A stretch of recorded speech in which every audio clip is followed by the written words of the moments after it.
సంపూర్ణ భక్తియు మాన్యతయు కలిగి నెమ్మదిగాను సుఖముగాను బ్రతుకు నిమిత్తము అన్నిటికంటే ముఖ్యముగా మనుష్యులందరి కొరకును రాజుల కొరకును అధికారులందరి కొరకును విజ్ఞాపనములును ప్రార్థనలును యాచనలును కృతజ్ఞతాస్తుతులను చేయవలెనని హెచ్చరించుచున్నాను.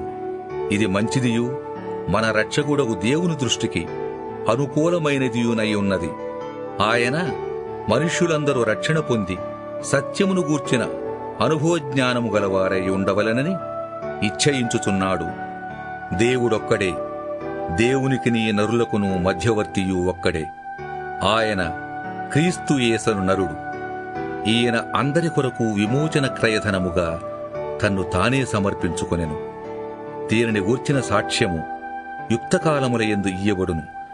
ఈ సాక్ష్యమిచ్చుటకై నేను ప్రకటించువాడ